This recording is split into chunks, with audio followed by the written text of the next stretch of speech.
d'autrui via des accès non autorisés à des systèmes informatiques. Mhm. Il faut encore diminuer. C'est trop dosé. Il faut encore diminuer. Avec, déjà, ce qu'il faut retenir, c'est le côté frauduleux de la chose. S'il est vrai qu'Internet a changé nos vies, il est tout aussi pertinent de reconnaître que ce changement a ouvert la porte à de nouvelles menaces. Bienvenue sur MCA Cyber Talk, le podcast où nous parlons de la cybersécurité sans filtre. Aujourd'hui, nous discuterons pour ce premier épisode d'un sujet essentiel, les cyberattaques. Vous avez sûrement déjà entendu parler des cyberattaques qui ont frappé les grandes entreprises et vous pensez que cela ne vous arrivera jamais. La vérité, c'est que personne n'est épargné. Vous recevez une notification de ce que votre compte Facebook, LinkedIn, Insta ou même votre boîte mail a été piratée et d'un coup, tout devient inaccessible, mettant ainsi en danger votre vie numérique. Doit-on avoir peur des cyberattaques au point de ne pas en parler? Comment les pirates opèrent-ils pour s'introduire dans nos systèmes? Et que faire pour se protéger efficacement contre ces menaces destructrices? Pour répondre à toutes ces interrogations, je reçois aujourd'hui pour ce tout premier numéro un expert du domaine, Assad Tasso. Assad est ingénieur et expert en cybersécurité. Il est certifié hacker éthique et détenteur de plusieurs autres certifications, dont l'ISO 27001 Lead Implementer et l'ISO 27001 Lead Auditor. Il est également certifié ISO 27005 Risk Manager. Assad intervient auprès d'une grande structure de la place en tant qu'ingénieur en gouvernance des risques et conformité. Accrochez-vous, car ce que vous allez découvrir risque de vous surprendre. Et ça commence juste après ceci.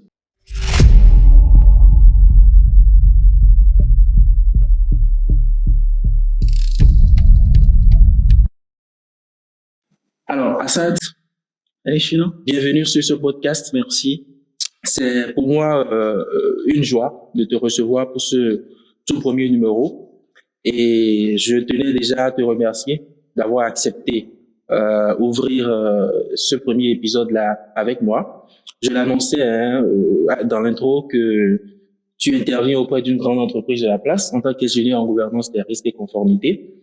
Je voudrais que tu nous parles un peu de toi, que tu te présentes à nos abonnés et que tu nous expliques un peu ton parcours. Merci Adéchinon. Déjà, je tiens à te dire que c'est un plaisir d'être là avec toi. Merci. Et merci pour la confiance que tu m'as faite en m'invitant sur ce podcast. Assad Tasso, je suis à la base ingénieur système et réseau.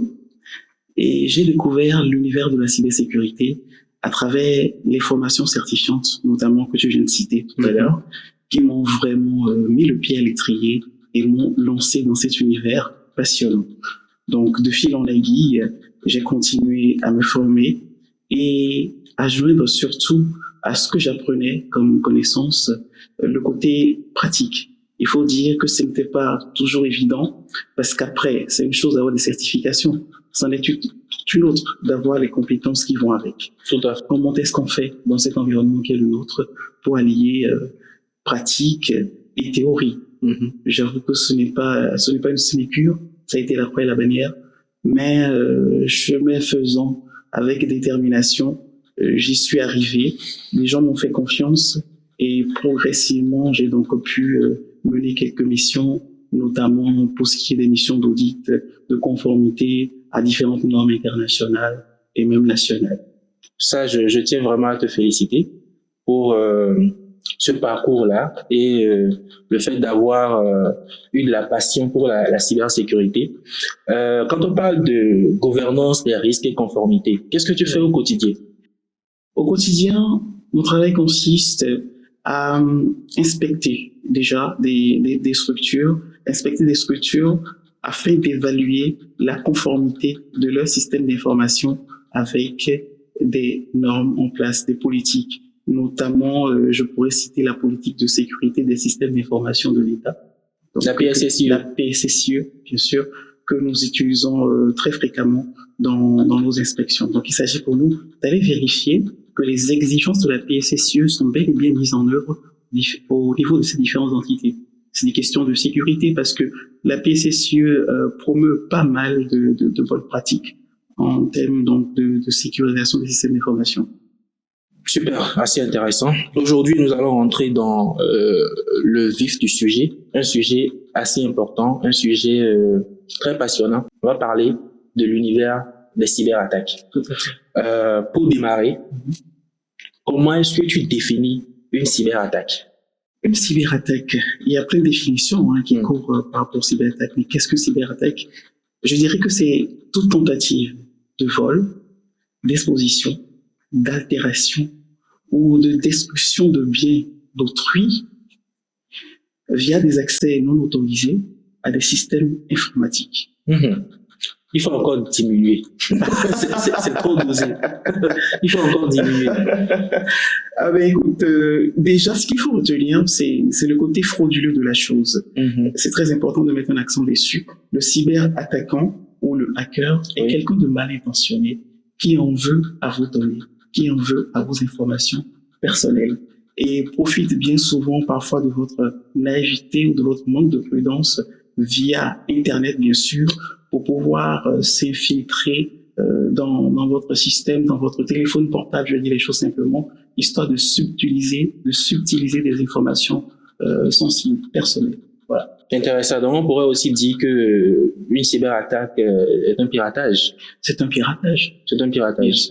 Il y a cette information qu'on retrouve souvent quand on fait des missions de sécurité, où certaines entreprises pensent que, surtout les PME, pensent que les cyberattaques, ce n'est pas quelque chose qui les concerne et que bon, c'est le sujet des grandes entreprises ou de certaines entreprises critiques.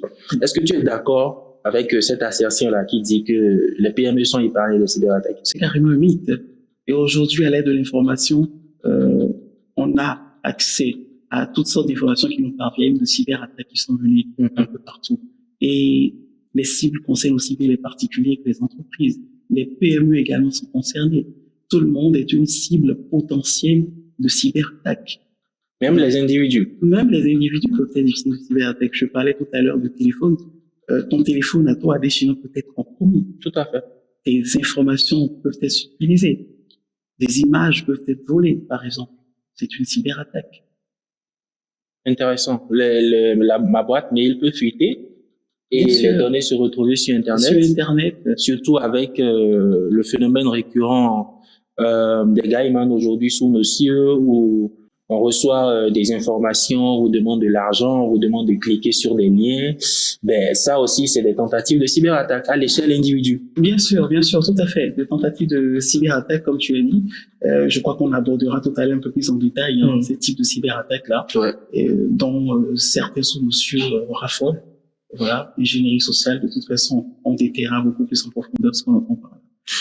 Du coup, tout le monde est concerné par les cyberattaques. Tout le monde est concerné. Tout le monde est concerné. D'où la nécessité de se tenir informé, surtout des bonnes pratiques qu'il faut connaître et avoir au quotidien.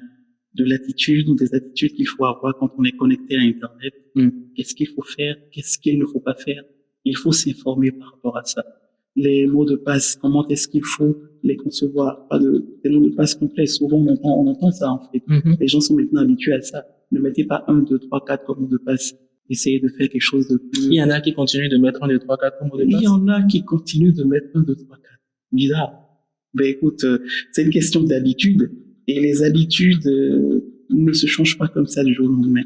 D'où l'intérêt de ce podcast, par exemple, qui va certainement contribuer à sensibiliser le grand public afin donc qu'il puisse adopter ce qu'il y a en matière de bonnes pratiques. Et quand on dit mot de passe complexe, il s'agit pas d'aller inventer quelque chose d'extraordinaire. On a tendance à penser qu'il faut mettre $, dièse, quelque chose qu'on va vite oublier. Quelque chose qu'on va vite oublier. Mais non, il faut faire simple. Il faut prendre par exemple ce qu'on a l'habitude d'appeler dans le jargon une phrase de place. On va y revenir. Super. On va y revenir dans la suite. Le sujet est assez intéressant, mais quand on parle des cyberattaques, qui sont derrière ces activités malveillantes-là? Tu as toute une panoplie d'individus, de catégories d'individus, je dirais. Tu as, par exemple, des hackers isolés, des individus qui sont motivés par l'appât du gain, qui parfois n'ont même pas de connaissances ou de compétences pratiques en termes de cyberattaques techniques, qui n'en ont pas, mais qui peuvent glaner ça et là des outils pour pouvoir perpétrer leur force. il y a un thème qui est réservé pour eux dans le jargon. Comment on les appelle? Des street kiddies. Ça allait un peu ardu, mais bon, voilà comment on les appelle. Et dans le même temps, il y a toujours des hackers isolés, mais qui, cette fois-ci, eux, disposent de compétences techniques nécessaires pour pouvoir donc mener les opérations malveillantes. Toujours, la plupart du temps, je dirais pas toujours, mais la plupart du temps dans le but de subtiliser de l'argent, déjà des données, des informations, d'estorquer de l'argent via des menaces ou du chantage. Voilà. Du coup, ces activités-là sont conduites par des groupes de hackers qui peuvent, des hackers qui peuvent être isolés comme justement, je des groupes de hackers. Évidemment, des groupes de hackers également. Des groupes de hackers organisés, spécialisés, où tu as toute une structure, c'est comme une entreprise lambda, normale, est-ce que tu vois, mais juste orientée du côté obscur de la force, j'ai envie de dire. Bien structurée, chacun ayant une tâche bien précise à faire dans cette organisation. Toujours une motivation financière, mais à une plus grande échelle, parce que ces organisations-là visent ou ciblent des grandes entreprises pour pouvoir donc leur extorquer de l'argent. Leurs données peuvent être par exemple chiffrées et une rançon peut leur être demandée en contrepartie d'une clé de déchiffrement qui leur permettra d'accéder à leurs données à nouveau. Et ça, c'est hypothétique. Voilà. Quand on parle des cyberattaques et que aujourd'hui ça fait la une, les entreprises qui sont touchées, les données qui sont volées, les serveurs qui deviennent inaccessibles, les clients qui n'arrivent plus à bénéficier des services de l'entreprise. Mais est-ce que tu peux nous parler de quelques cas qu'on a connus, que ce soit en Afrique, même au Bénin, sans bien sûr énumérer les entreprises concernées. Ça va le soir. En Afrique, dans le monde, est-ce que tu peux nous énumérer quelques cas et nous expliquer un peu quel a été le mode opératoire? Alors, je vais énumérer quelques cas, effectivement, mais surtout les cas qui m'ont marqué. Et tu comprendras pourquoi. Je vais commencer d'abord par la cyberattaque en Accra. Ouais, la fameuse cyberattaque. Comment ne pas commencer par WannaCry. Ça dit tout, hein. Ouais. WannaCry. Pourquoi j'en parle? J'ai connu personnellement un ami, une personne, je dirais, qui a été victime de cette cyberattaque-là. Malheureusement, ces informations ont été chiffrées. Donc, quand je dis ces informations, c'est pas ces informations personnelles. Il travaillait dans une boîte. Il était administrateur de la boîte, administrateur système. Wow. Il vient un beau matin et il se rend compte qu'il n'avait plus accès à rien du tout. Tout était chiffré. Tout était chiffré. Tu imagines? Mais écoute, l'impact était énorme. Énorme. Et à divers niveaux. Est-ce que tu vois? Donc, franchement, cela nous permet, en fait, de nous rendre compte de l'ampleur de la chose.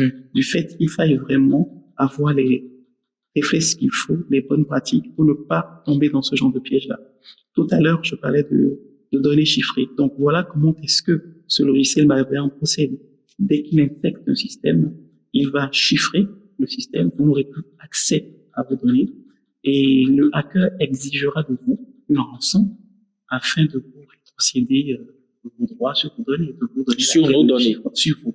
Donc, en gros, c'est comme un cambrioleur qui pénètre une maison, qui vole tout ce qu'il trouve et qui vous demande de donner de l'argent pour récupérer les informations qui vous appartiennent ou les ressources de la maison qui vous appartiennent.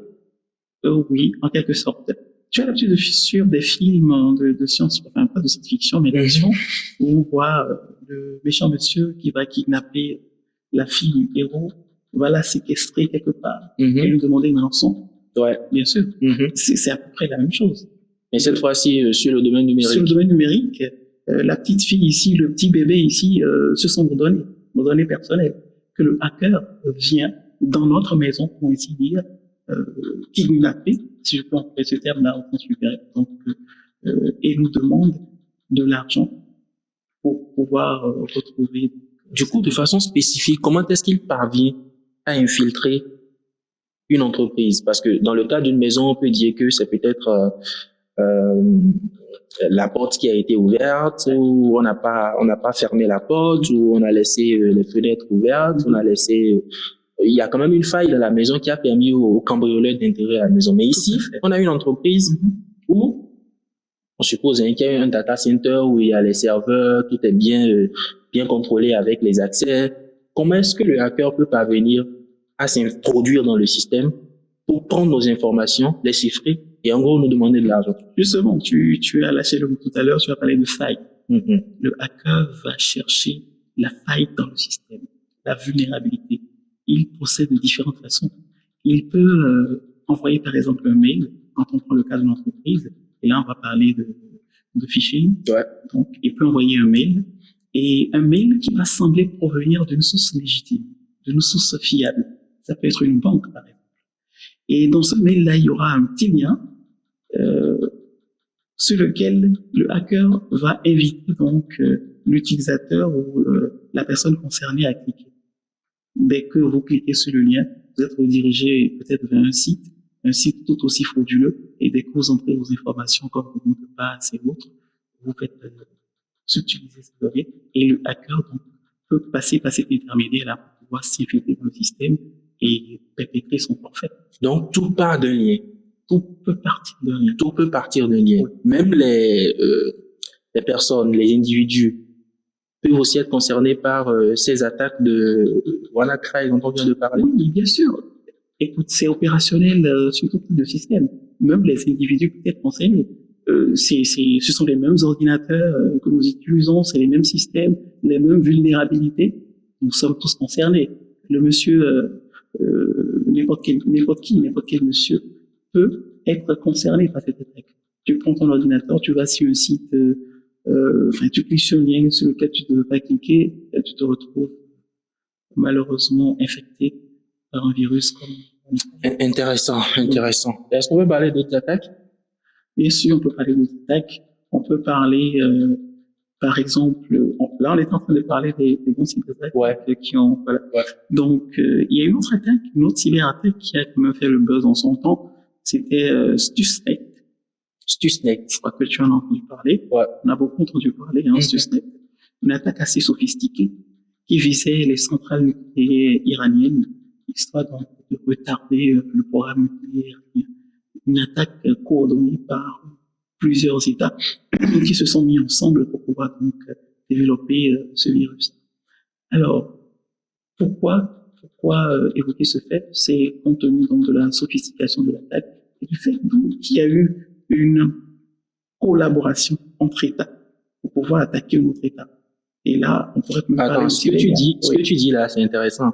Collaboration entre les États pour attaquer d'autres États. Pour attaquer un autre État. En l'occurrence, ici, l'État iranien. OK. Oui.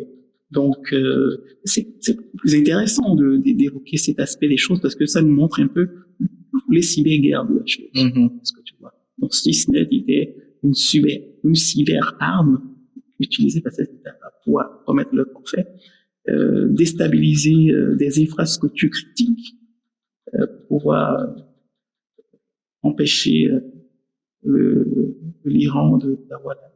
Je ne sais pas si je vais aller là-dessus. Bien sûr. Ce qui est intéressant avec Stuxnet, c'est que malheureusement, ils n'ont pas pu contenir le virus qui s'est répandu. Ouais, c'est comme une guerre. On sait quand ça commence, mais... C'est ça. Ouais. Donc, c'est un ver. Tu vois un peu, donc le ver qui a la capacité, lui, de s'auto-répliquer, qui n'a pas besoin de support de fichiers. Ou d'une intervention humaine. Il s'auto-réplique. Donc, ils ont lancé la bombe, mais malheureusement, le génie est sorti de la bombe et impossible de le contrôler. Si bien que d'autres hackers ont récupéré Stuxnet natif, l'ont remodelé, l'ont remodifié à leur propre fin. Est-ce que tu vois? Donc aujourd'hui, on n'a plus forcément Stuxnet comme on l'a à l'origine, mais on a des dérivés qui sont toujours là, actifs, infiltrent les systèmes, peut-être pour espionner, à des fins d'espionnage et de vol de données, simplement, qui seront après. Tu vois, l'aspect financier est toujours là. Tout à l'heure, tu parlais des phishing en évoquant le fonctionnement de la cyberattaque WannaCry. Et un phishing, c'est quoi, concrètement? Alors, le phishing a pour but de leurrer la victime potentielle afin de lui subtiliser des informations, des données sensibles qui seront ensuite utilisées contre elle. De manière basique, c'est ça. Et en général, le phishing, le mode opératoire est par courriel. Donc, la potentielle victime reçoit un courriel un courriel qui a l'air d'être légitime, comme je le disais tout à l'heure, ça peut être une banque, ça peut être n'importe quelle autre entité. Et la victime potentielle sera donc invitée à cliquer sur un lien quelconque. Par exemple, ça peut être la banque qui demande à ce qu'on réinitialise un mot de passe, par exemple. On vous dira votre mot de passe est arrivé à expiration. Veuillez bien cliquer sur tel lien pour voir le. Mais comment on sait alors pour savoir que il s'agit d'un phishing et que ce n'est pas la banque qui nous contacte normalement, parce que au final, tout part d'un lien. Bien sûr. Un lien frauduleux, mais qui a l'apparence légitime, selon ton explication. C'est ça. Du coup, comment moi, en tant que utilisateur lambda ou un simple citoyen, je peux savoir que ce mail que je reçois ou cette information-là que je reçois dans ma boîte mail ne provient pas de ma banque? Il y a souvent des erreurs grossières qui accompagnent ce genre de mail, où on voit le nom de la banque qui n'est peut-être pas bien écrit, on voit qu'il y a une lettre qui manque. Il y a toujours ces petits détails-là qui peuvent passer inaperçus, mais quand on fait attention, dire que ça peut passer inaperçu, c'est peut-être trop dire. C'est évident dans la plupart des cas. Donc, il faut vraiment faire attention à ce qu'on reçoit là, à l'orthographe qui est utilisée, parce que parfois c'est bourré même de fautes d'orthographe. Et quand même, une banque, une institution qui se respecte n'enverrait pas de mail avec des fautes. Donc, premier indice, c'est qu'il faut faire attention au contenu du mail. Oui, impérativement. Ouais. OK. Il faut faire attention au contenu du mail, et cela peut nous mettre la puce à l'oreille, et systématiquement, on pourrait prendre les précautions qui s'imposent pour pouvoir éviter donc de tomber dans ce piège-là. Voilà. Est-ce qu'il y a une autre façon de procéder pour nous attaquer peut-être par phishing? Si on suppose que par mail, ces cyberattaquants ne sont pas parvenus à m'avoir, est-ce qu'il y a un autre moyen par lequel ils peuvent passer pour m'avoir? Bien sûr. Alors, pour rester encore un peu sur le phishing, je pense quand même qu'il est intéressant d'aborder ce sujet-là. Il y a plusieurs types, on va dire ça, phishing.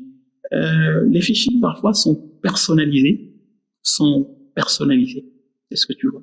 Spear phishing, si je prononce bien. Personnalisé, dans le sens où tu es dans une entreprise à déchinant et tu reçois un mail venant de ton directeur, de ton DG. Est-ce que tu vois? Là, il n'y a pas de raison pour douter de ça. Bien sûr. C'est l'adresse mail de ton directeur général. Est-ce que tu vois? La vraie adresse. La vraie adresse. Là, c'est beaucoup plus spécifique, c'est beaucoup plus poussé. Est-ce que tu vois? Donc, ça veut dire que cette adresse-là, c'est fait, sans doute, a été compromise, tout simplement. Et là, on a affaire à un cas d'usurpation d'identité. Donc, il était quand même intéressant de revenir rapidement là-dessus. Après, on fait les contre-mesures, pour s'en prévenir et tout. En termes de type d'attaque, vu que c'est de ce qu'on parlait, il y a également les attaques DDoS. Ouais. Avant qu'on arrive à les attaques DDoS, toujours par rapport au phishing, je veux bien qu'on essaie de comprendre les différents modes opératoires. On a évoqué la question des mails, qui est quand même très claire. Mais à part les mails, est-ce que parfois aussi ces cyberattaquants-là, quand ils échouent sur cet aspect, ne tentent pas peut-être d'aller directement à appeler ou envoyer même des SMS? Bien sûr. C'est ce qu'on appelle du phishing. Ouais. Le phishing, c'est ce phishing-là qu'on opère par appel téléphonique. Et là, on entre dans un autre type. En fait, c'est des types combinés de l'ingénierie sociale. Vous recevez un appel d'un numéro inconnu, d'une personne que vous ne connaissez pas, et qui se met à vous dire, par exemple, je crois qu'on en a tellement vu, monsieur, à vous dire, je suis une ancienne connaissance, on s'était connu, je ne sais quand, est-ce que tu pourrais me faire un dépôt de 5 000 francs sur mon money? Je suis très modeste. Hein. Et il y en a qui tombent dans le piège. Hein? Malheureusement, il y en a qui tombent dans le piège. Il y a certaines approches qui sont beaucoup plus élaborées, mais la recette reste la même, sauf que c'est les mêmes choses qui reviennent. Voilà.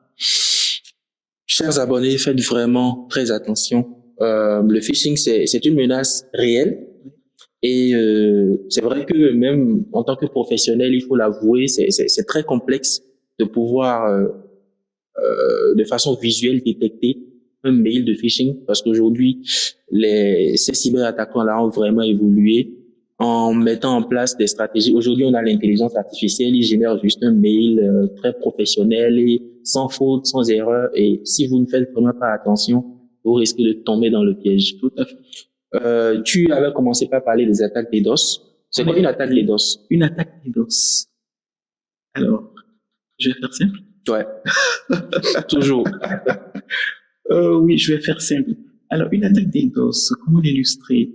Déjà, il faut comprendre l'objectif, c'est de rendre indisponible un service en ligne en inondant de requêtes un serveur, par exemple. Donc, je prends un site web quelconque, sur lequel, par exemple, un site e-commerce, on va dire n'importe quoi, sur lequel les usagers ont l'habitude d'aller acheter, d'aller faire leur petite course. Voilà. Un attaquant chez lui à la maison peut décider de rendre ce site web disponible. Alors, il enverra des requêtes, c'est-à-dire qu'il va solliciter le serveur, parce que ce qu'il faut comprendre, quand un client va sur le site, il interagit avec le site. C'est ce qu'on appelle des requêtes. Oui. Il va passer une commande. C'est une interaction avec le site. Voilà. Donc, le déni de service distribué, parce que déjà là, ce que je suis en train d'expliquer, c'était le déni de service en lui-même d'abord. De rendre indisponible le service en inondant de requêtes simultanées une ressource informatique, un actif. Ici, j'ai parlé de serveur qui n'est rien d'autre qu'un ordinateur qui est dédié à une tâche. Voilà. Donc, le volet distribué de la chose s'explique parce que là, dans ce type d'attaque, des ordinateurs qu'on appelle des ordinateurs zombies, sont sollicités pour pouvoir conduire l'attaque. Pour pouvoir conduire simultanément l'attaque. Est-ce que tu vois un peu la puissance de la chose? Je vois. Il y a des requêtes c'est ça, simultanément inappropriées qui viennent du site. C'est ça, des botnets, pour être plus précis. Donc, ils sont une armée, on va dire, d'ordinateurs zombies. Et la plupart du temps, et même je dirais toujours, les propriétaires de ces ordinateurs ne sont pas du tout conscients. C'est à leur insu. Est-ce que tu vois? Donc, c'est ça le déni de service distribué. Et le site concerné ou la plateforme concernée devient inaccessible. Elle devient inaccessible. Évidemment, on peut y accéder. Les services tombent et voilà. Et c'est d'ailleurs l'objectif de ce type d'attaque. Donc, il faut que les entreprises ou les sociétés qui ont des business qui tournent en ligne puissent quand même équiper leur plateforme pour pouvoir résister face à ces attaques-là. Oui, forcément. Et on a pour ça quand même des experts en cybersécurité sur le marché aujourd'hui qui sont aguerris et qui peuvent proposer quand même pas mal de solutions. Dans les allez chez nous, j'espère. Merci. Ceux qui nous suivent pourront rapidement savoir quoi faire, quoi. Intéressant. On va parler d'une autre forme de cyberattaque, cette fois-ci les ransomware. On a déjà évoqué comment est-ce que ça se passe. Le principe, c'est qu'on vous demande une rançon, on accède à vos données, vous parvenez à rien faire, et en retour, on vous demande de l'argent pour pouvoir restaurer vos données. Quelle est l'approche à suivre lorsqu'on se retrouve dans cette situation? Est-ce que sous la panique, qu'est-ce qu'il faut faire? Parce que les données, c'est quand même la ressource que toute entreprise protège. Tu t'imagines, on est dans le cas d'une entreprise qui, je prends un hôpital, qui a les données de ses patients à protéger, et du jour au lendemain, un cyberattaquant, un hacker malveillant arrive à tomber sur ces données-là qui sont peut-être hébergées sur le net, et la clinique ou l'hôpital n'arrive plus à accéder aux informations de ses patients. Alors que derrière, le pirate ou le hacker vous demande de faire un virement peut-être de 10 millions ou de 50 millions pour qu'il vous retourne de l'argent. Qu'est-ce qu'on fait? Ce qu'il ne faut surtout pas faire, c'est de payer. Il ne faut pas payer. Il ne faut surtout pas payer. Vous n'avez pas la garantie que vos données vous seront possédées. Ça, c'est un fait. Aucune garantie là-dessus. Et payer reviendrait à encourager ce genre de pratique. Il ne faut surtout pas payer. Malheureusement, c'est que vous êtes déjà dans ce cas de figure, et vos possibilités sont vraiment réduites. Votre marge de manœuvre est réduite. Dès que le sinistre ou l'incident survient, votre marge de manœuvre est réduite. Sauf si en amont, vous avez pris des précautions. Et c'est là où c'est intéressant. Donc, il ne faut pas payer. Il ne faut surtout pas payer. Malgré toutes ces pressions. Il ne faut surtout pas payer. Et là, j'insiste encore là-dessus. Il ne faut surtout pas payer parce que vous n'avez aucunement la garantie que vos données vous seront rétrocédées. Comment on fait alors pour accéder aux données? Comment on fait? Et continuer par tourner le business. Malheureusement, si on n'avait pas pris entre-temps nos précautions, c'est que le drame est survenu. On ne peut que tirer les conséquences et avancer. Malheureusement. Évidemment, parce que les données sont chiffrées. Comment est-ce que vous comptez les déchiffrer? Tu vois un peu bien sûr. L'ampleur de la tâche. Encore que parfois ces données, la clé de chiffrement peut changer à chaque heure. Même si vous sollicitez des experts, ce n'est pas évident pas du tout évident. Ouais. C'est pour ça il faut préconiser déjà dès le départ. Il faut avoir des plans de sauvegarde. Des plans de sauvegarde. Il faut effectuer ces sauvegardes régulièrement, de manière périodique. Donc, avoir des procédures de sauvegarde qu'on met en œuvre et aussi tester ces sauvegardes. Parce qu'il ne sert à rien de sauvegarder à l'aveugle et de se dire, d'aller se coucher à la maison tranquillement et de dire, écoute, moi j'ai sauvegardé, tout est sur mon disque dur, il n'y a pas de souci, je suis pépère, tranquille.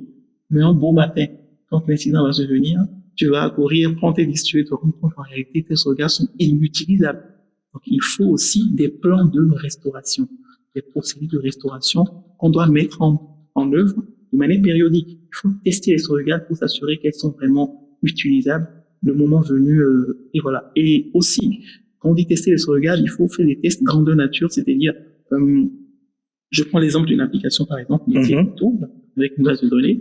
On décide de faire des sauvegardes de la base de données. Il faut pouvoir donc prendre un échantillon d'utilisateurs lambda et tester. Pourquoi se mettre donc dans un cas pratique? Si le sinistre survenait, est-ce que les utilisateurs peuvent vraiment travailler normalement comme si de rien n'était? Voilà. Ça, c'est un plan de continuité d'activité? Oui, c'est un plan, on peut dire ça comme ça. C'est quelque chose qu'on peut inclure dans un plan de continuité d'activité, pourquoi pas? Parce que, effectivement, dans le plan de continuité d'activité, par exemple, tu as le volet Business Impact Analysis, en fait, qui est juste une analyse dans des activités, des processus critiques. On veut pouvoir quand même maintenir en cas d'incident. OK. Voilà, on les identifie. Déjà en amont, l'entreprise, pour résumer, avoir des plans de sauvegarde. Tester régulièrement ces sauvegardes. Il ne sert à rien de lancer la sauvegarde et de se dire, voilà, sur ce disque dur ou bien sûr ce serveur en ligne, on sait que nos données sont sauvegardées, même si on a un problème, on peut facilement rétrograder. Donc, il faut régulièrement tester les sauvegardes. Et ensuite, il faut faire de l'analyse de son activité, voir quels sont les secteurs critiques qu'on doit pouvoir maintenir en cas d'une cyberattaque. Exactement. Alors là, on entre dans le volet PCA, parce que c'est beaucoup plus vaste. Non, il y a même le volet, qui traite du système de management de la continuité d'activité. Tu parlais des autres tout à l'heure, donc ISO 22301, par exemple. Tout dépend en tout cas du besoin de l'entreprise. Et il y a ce qu'on appelle le retour sur investissement de la sécurité de l'information. On ne va pas tout de suite dire il faut mettre les SMCA en place. Non, pas forcément. Mais on peut quand même penser à un plan de continuité d'activité en fonction de ce que nous faisons et se dire en cas de sinistre, en cas d'attaque, en cas d'incident, qu'est-ce que nous voulons conserver? Quelles sont les activités, les processus indispensables au fonctionnement de la boîte? En amont, on pense à tout ça, on met en place et on teste. Parce qu'il ne sert à rien d'énumérer, de faire le plan, de faire la stratégie sans la mettre en pratique, la tester. Toujours en situation réelle, cela pourrait vraiment répondre et nous tirer d'affaire. C'est quand même assez intéressant, hein. Ça veut dire que les entreprises en ont beaucoup à faire. Oui, les entreprises en ont vraiment besoin. Et aujourd'hui, je dirais quand même que les choses sont en train d'évoluer. Beaucoup de travail est en train d'être fait sur le terrain, notamment de sensibilisation. Des experts qui en parlent beaucoup plus. Les entreprises commencent à vraiment prendre conscience de la chose. Intéressant. Alors, il y a une question qui est assez importante et à laquelle je pense qu'il faudrait qu'on réponde. Quand on parle des cyberattaques de façon générale, on a parlé des ransomware, on a parlé du phishing, on a parlé des DDoS. Je sais qu'il y en a encore beaucoup. On ne pourra pas malheureusement aller en détail de toutes ces attaques-là. De façon générale, ces cyberattaques ont quand même une démarche, une méthodologie commune. Comment est-ce que du début jusqu'à la fin, une attaque est orchestrée? Toujours dans le but de pouvoir sensibiliser et amener les entreprises à comprendre que quand je me retrouve dans telle situation, je dois savoir que je suis à telle étape d'une tentative d'attaque et pouvoir se protéger. Et cette information qu'on va donner, ce n'est pas pour que ceux qui nous suivent se mettent à l'implémenter ou à la tester, mais c'est beaucoup plus pour des mesures de protection et des mesures de prévention. Donc, c'est la première étape d'une cyberattaque. Pour reprendre un peu tes propos, on va pas donner une notice, un mode d'emploi du hacker amateur ou du hacker en herbe, mais on va quand même égrener un peu la procédure. Comment est-ce que ça se passe de manière générale? Il y a d'abord ce qu'on appelle la phase de reconnaissance. Parce que primo, le hacker doit pouvoir savoir à qui il a affaire. C'est très important. On ne peut pas vouloir hacker un système sans connaître le système. Sans connaître l'environnement. Il faut glaner des informations. Donc, il peut aller même sur les réseaux sociaux pour ça. Il peut aller sur Facebook. Il peut aller sur LinkedIn. Il peut aller glaner ça et là des infos. C'est aussi très important de savoir ce qu'on met sur les réseaux sociaux. Donc, il cherche à comprendre celui à qui il a affaire. Que ce soit une entreprise comme un individu. Donc, une personne qui veut attaquer quelqu'un va d'abord essayer d'aller voir sur Internet, essayer de comprendre comment est-ce que vous fonctionnez. Forcément. Du coup, tout ce que nous partageons, c'est... Oui, bien sûr, il faut faire très attention à tout ce que nous partageons, parce que nous pouvons laisser une brèche, et j'en reviens, une faille. Parce que pourquoi il fait tout ça? C'est pour trouver la faille, bien sûr. Et de manière plus technique, il y a même des outils de scan qui sont utilisés, de scan de vulnérabilité, pour donc ressortir des petites failles qu'il pourrait exploiter. La phase de reconnaissance, il cherche à comprendre ce que nous faisons, ce que nous publions sur Internet, comment est-ce que nous nous comportons. Du coup, qu'est-ce qu'il faut publier, qu'est-ce qu'il ne faut pas publier en tant qu'entreprise et en tant que personne lambda? Qu'est-ce qu'il faut publier, qu'est-ce qu'il ne faut pas publier? Cette question vient de me rappeler un fait divers. Alors, ce n'est pas un exemple à citer, certes, mais c'est toujours à but pédagogique. On va dire un arqueur, pour dire ça comme ça. Je le classe également dans la même catégorie. Hush Puppy, je sais pas si tu as entendu parler. Non. Sur les réseaux, il était très populaire, hein. Il y a cela en même temps sur les réseaux. Le FBI lui a mis la main dessus, mais comment? Parce que c'est quelqu'un qui avait l'habitude de frimer. Et dans l'une des vidéos retrouvées sur Instagram, il avait laissé, je crois, une adresse mail, en tout cas une information personnelle, qui a permis donc au FBI de retracer, donc de remonter, de le choper et de le choper. Est-ce que tu vois?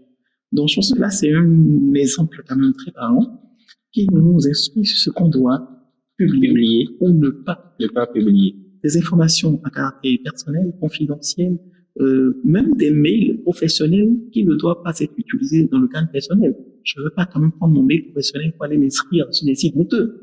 C'est pas intéressant. J'expose ainsi cette adresse mail-là. Ça, c'est une notice à l'endroit des collaborateurs au niveau des entreprises, hein, parce que effectivement, la menace, elle est réelle. Certaines personnes continuent d'utiliser les mails professionnels. Ou s'inscrire sur des sites de rencontres, par exemple. C'est pas sérieux. Est-ce que tu vois? Donc, ce genre de pratique, malheureusement, peut créer une faille, ouvrir une brèche dans laquelle le hacker ne va pas se faire prier pour s'engouffrer. Il va le faire avec grand plaisir. Après la phase de reconnaissance. Après qu'il ait trouvé la faille, qu'est-ce qu'il va faire? Il va s'en servir. Donc la phase d'intrusion. La phase d'intrusion, le hacker donc, va s'introduire dans le système via la vulnérabilité qu'il a pu détecter. La faille qu'il a pu détecter pendant la phase de reconnaissance. La faille qu'il a pu détecter pendant la phase de reconnaissance. Et qu'est-ce qu'il va faire dès qu'il se sera introduit? C'est qu'il va passer donc à une phase qu'on appelle la phase d'exécution. Il va donc déployer son logiciel malveillant dans le système.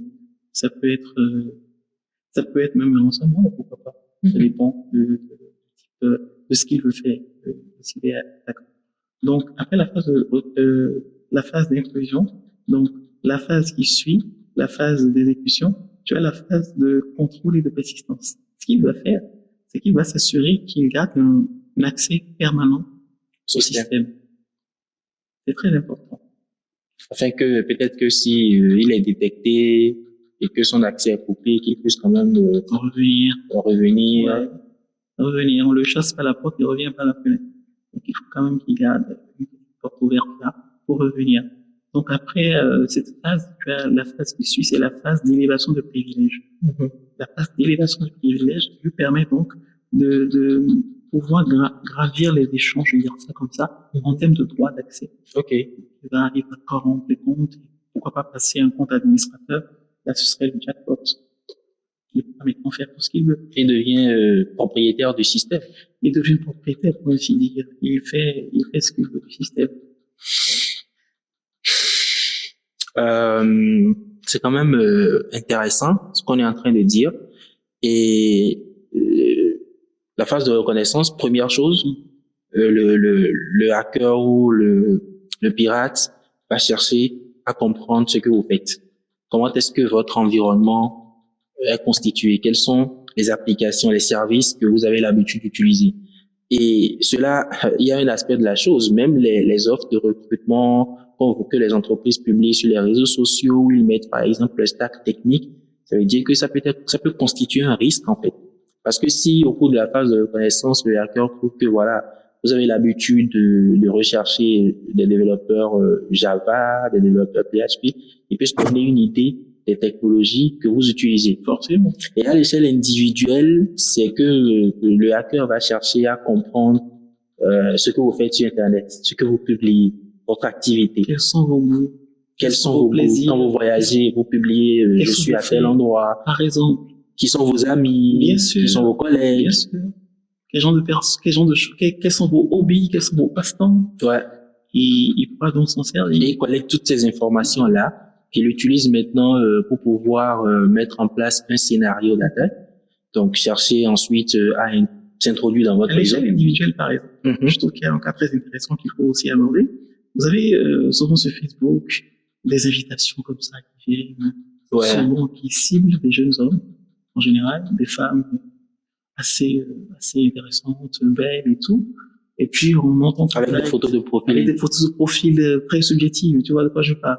Ah ben, écoute, tu envoies la demande d'invitation. Soit c'est toi qui le fais, soit c'est la personne qui envoie la demande d'invitation. Parce qu'elle a peut-être pris le temps déjà d'analyser et de voir que telle personne est amie avec telle personne. Parce que tu sais, Facebook, c'est une chaîne. Tu es ami avec quelqu'un, tu as des notifs. Bien sûr. Voilà. Donc, il peut bel et bien passer par là. Tu ne sais pas avec qui tu parles forcément de l'autre côté. Il va t'envoyer, par exemple, une photo. Ça veut dire que ce n'est pas toutes les invitations qu'il faut accepter. Non, pas forcément. Intéressant. C'est pas tout. Il faut vraiment faire très attention aux invitations qu'on accepte. Donc, le hacker qui va peut-être se faire passer pour une femme va t'envoyer des images, des photos. Une fois que tu cliques dessus, patatras. Tu as invité le monde dans la bergerie. Ouais. Il y a même un autre cas de la chose où parfois on reçoit des invitations des personnes célèbres. On dit par exemple que c'est le chef de l'État Moi, j'ai déjà reçu des invitations qui m'envoie une invitation. De Samuel Eto'o. C'est très courant. Je me suis senti flatté. C'est très courant. Mais après, j'ai été voir de plus près. Je me suis dit, tiens, mon gars. Samuel Eto'o t'envoie une invitation.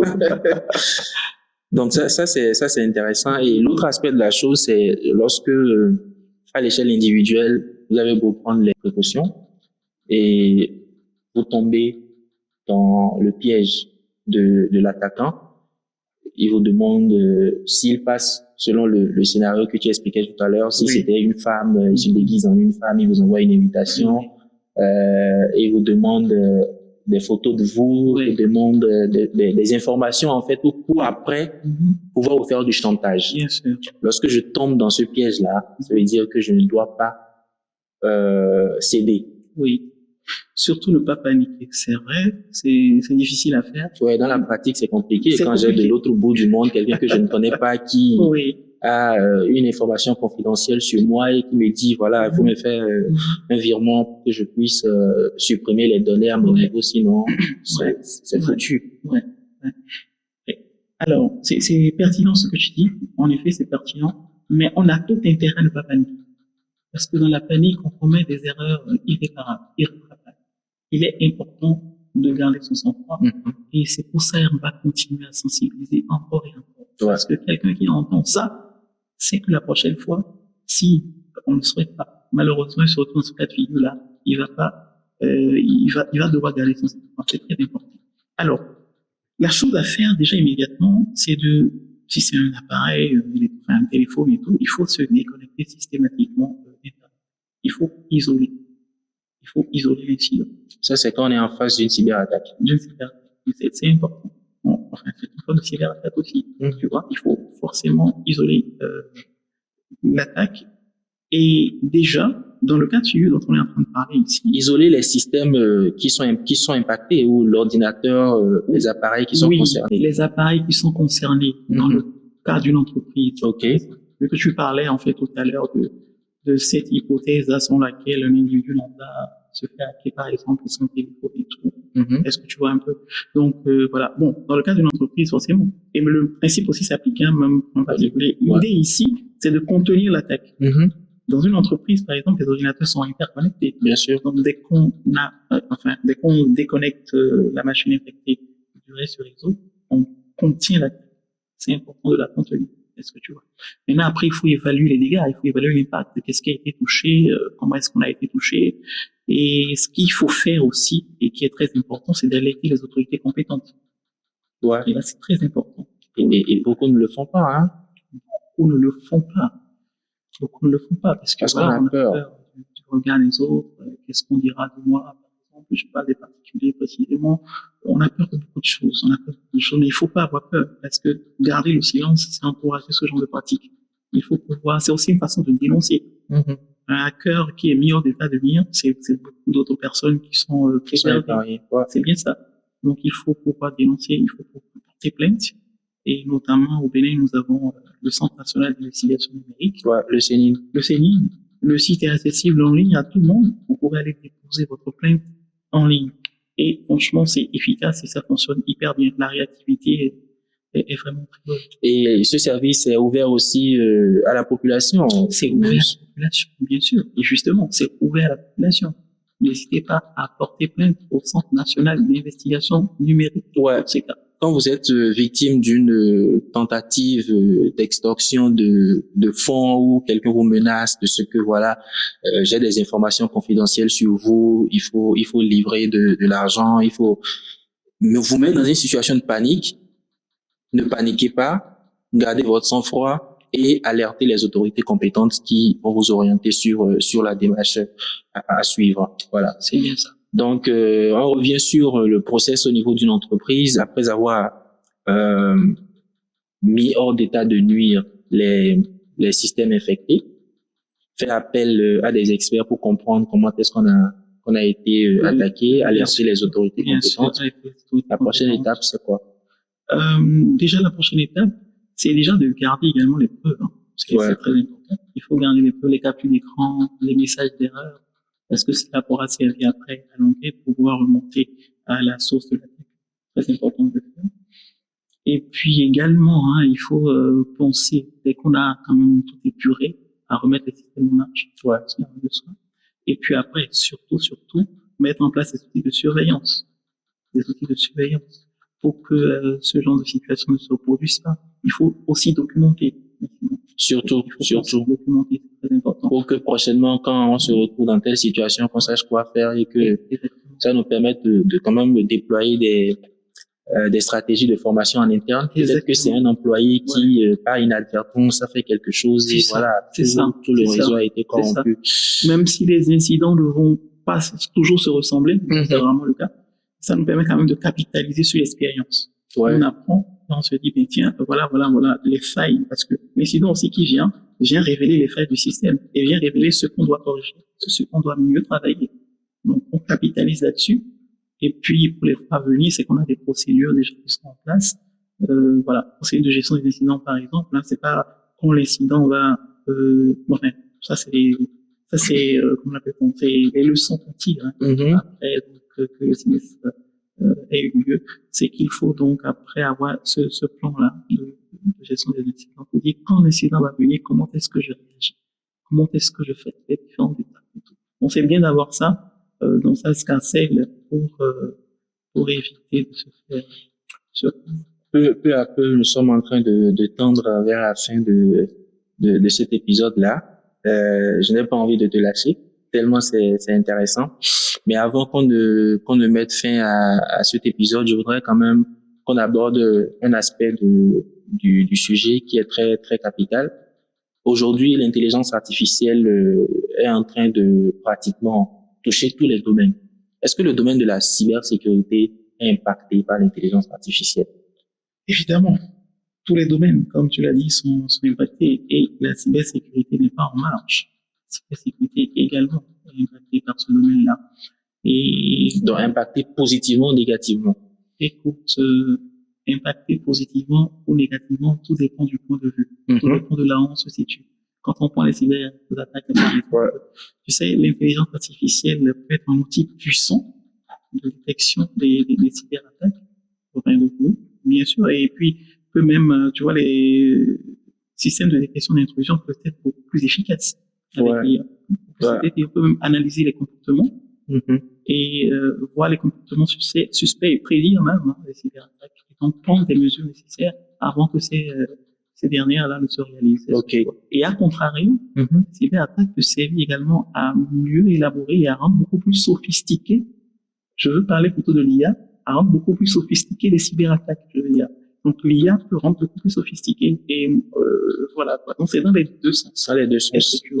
Donc ça peut être une opportunité comme une menace. Bien sûr. Beaucoup plus, je pense que c'est une opportunité. Et l'intelligence artificielle pourrait quand même nous aider à pouvoir mieux gérer les menaces, à les anticiper et à pouvoir mieux comprendre les comportements de notre système d'information pour prendre des mesures idoines. Bien sûr. Oui, vas-y. Enfin, tu étais en train de parler d'opportunités. C'est rare égal. Parce que l'IA est autant accessible aux hackers, aux professionnels, aux entreprises, bien sûr. Est-ce que tu vois? Bien sûr. Donc, de la même façon, on l'utilise pour se protéger. Eux aussi l'utilisent pour améliorer les techniques d'attaque. C'est comme une arme, en fait. On peut l'utiliser à différentes fins. Tout dépend de la personne qui l'utilise. C'est toujours quand même intéressant de le savoir et de pouvoir se préparer en amont. Et voilà, c'est toujours la lutte entre le bien et le mal. Comme je le disais, nous tendons vers la fin de ce premier épisode. J'espère qu'on aura quand même la chance avec la suite des épisodes qui vont s'annoncer très intéressants, de te revoir sur d'autres sujets. Mais avant, plaisir. Merci beaucoup. Avant de te lâcher, quel pourrait être ton dernier mot? J'ai parlé de sensibilisation tout au long de ce podcast. Je pense que on doit pouvoir continuer à mettre l'accent sur la sensibilisation, continuer à sensibiliser le grand public quant aux cybermenaces auxquelles il est exposé, auxquelles nous sommes tous exposés d'ailleurs. Les bonnes pratiques que nous devons avoir, nous devons pouvoir les connaître. C'est très important. Donc, le travail de sensibilisation que tu es en train de faire d'ailleurs, à travers ton podcast, c'est quelque chose d'extraordinaire. Merci. Continue. Moi, je t'encourage vivement. C'est une très belle chose. Il faut que ce genre d'initiative puisse être répliqué un peu partout pour qu'on puisse vraiment réussir à inculquer les bonnes pratiques à tout un chacun. Je pense que ce faisant, on va réduire vraiment drastiquement les cyberattaques. Merci beaucoup. C'est ma conviction. Merci infiniment à toi, Assad, pour ta disponibilité et ton partage d'expérience sur ce sujet.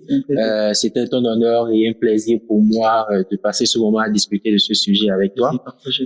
Chers abonnés, nous sommes à la fin de ce premier épisode que je vous remercie d'avoir suivi. J'espère que vous avez aimé, que vous avez tiré assez d'informations utiles.